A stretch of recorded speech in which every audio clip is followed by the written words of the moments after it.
ভালোবাসা মানে তুই না থেকেও আমার জীবনের অংশ হয়ে থাকা। তুই থাকিস না এখন, তাও আমার প্রতিদিনের গল্পে তুই আছিস। কোনো গান শুনলে তোর মুখটা মনে পড়ে, কোনো ঠান্ডা হাওয়া এলে তোর কাঁধে মাথা রাখার সেই দিনগুলো মনে পড়ে। তুই যা কিছু বলতি আজও আমার মাথায় মনে গেঁথে আছে।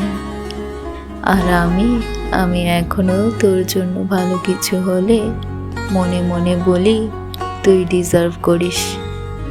তোর নামটা আমার ফোনে আর নেই, কিন্তু মনটা আজও তোরই নামে সংরক্ষিত।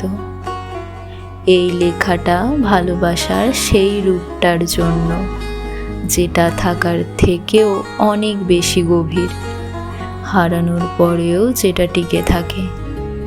তুই না থাকলেও আমি আজও তোকে ভালোবাসি, হয়তো সেটা নিঃশব্দে।